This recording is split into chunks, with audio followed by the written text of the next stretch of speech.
గుంటూరు జిల్లా ఎస్పీగా వకుల్ జిందాల్ నూతన బాధ్యతలు చేపట్టారు. అనంతరం ఎస్పీ వకుల్ జిందాల్ మీడియాతో మాట్లాడుతూ రాష్ట్ర ప్రభుత్వం సీఎం చంద్రబాబు నాయుడు నా మీద నమ్మకంతో నన్ను గుంటూరు జిల్లా ఎస్పీగా నియమించినందుకు వారికి ధన్యవాదాలు తెలుపుతున్నానని అన్నారు. గుంటూరులో ఎన్నో సవాళ్లు ఉన్నాయని, గంజాయి డ్రగ్స్ అరికట్టేందుకు అహర్నిశలు శ్రమిస్తానని హామీ ఇచ్చారు. మహిళలకు అండగా నిలుస్తామని తెలిపారు. పోలీస్ సిబ్బంది సాయంతో నేరరహిత జిల్లాగా గుంటూరు మారుస్తామని చెప్పారు. అవసరమైన వారు నన్ను ఎప్పుడైనా కలిసి వారి సమస్యలను చెప్పవచ్చని అన్నారు. గుంటూరు ఎస్పీగా బాధ్యతలు తీసుకుంటున్నందుకు సంతోషంగా ఉందని ఆనందం వ్యక్తం చేశారు. అందరికీ నమస్కారం. నేను వకుల్ జిందాల్ 2016 బ్యాచ్ ఐపీఎస్ ఆఫీసర్ని.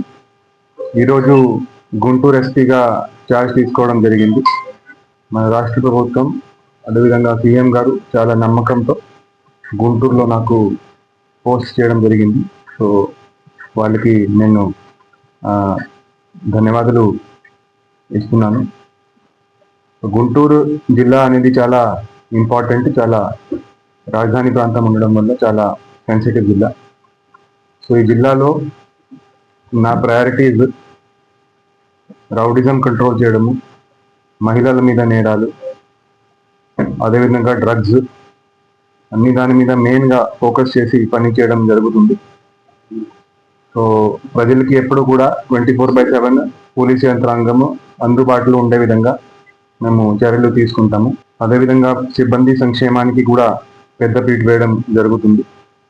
గుంటూరు జిల్లాలో ఉన్న అందరూ పోలీస్ ఆఫీసర్స్తో కలిసి ఒక టీం వర్క్ చేసి ప్రజలకి మంచి పోలీసింగ్ ఇచ్చేటట్టు మేము పని చేయడానికి ప్రయత్నిస్తాము. సో అదేవిధంగా మీడియా వాళ్ళకి కూడా మీ సపోర్ట్ కూడా మాకు చాలా అవసరం ఉంటుంది.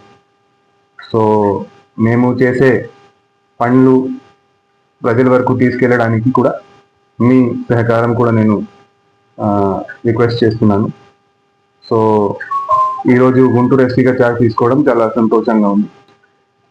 సో ఏమైనా వేరే ప్రోగ్రాం లేకపోతే ఏమైనా ఈ రాజధాని ప్రాంతాల్లో ఈ అసెంబ్లీ ఉంది, సెక్రటేరియట్ ఉంది, రకరకాల బందోబస్తు ఉంటాయి. సో దానికి కాకుండా నార్మల్ ఆఫీస్ టైమ్స్లో ఆఫీస్లోనే ఎవరైనా వచ్చి ఏ టైం అయినా కలవచ్చు. సో ఎప్పుడు కూడా ప్రజలకి అందుబాటులో ఉంటాము. సో ఎప్పుడైనా ఎవరైనా వచ్చి కలవచ్చు. దానికి కాకుండా మండే రోజున గ్రీవెన్స్ ప్రోగ్రాము పీజీఆర్ఎస్ ప్రతి వారం చేయడం జరుగుతుంది. సో దాంట్లో కూడా ఎవరైనా వచ్చి కలవచ్చు. మిగతా రోజుల్లో కూడా ఏదైనా ఏ టైంకైనా ఏమైనా ఉంటే వచ్చి కలవచ్చు.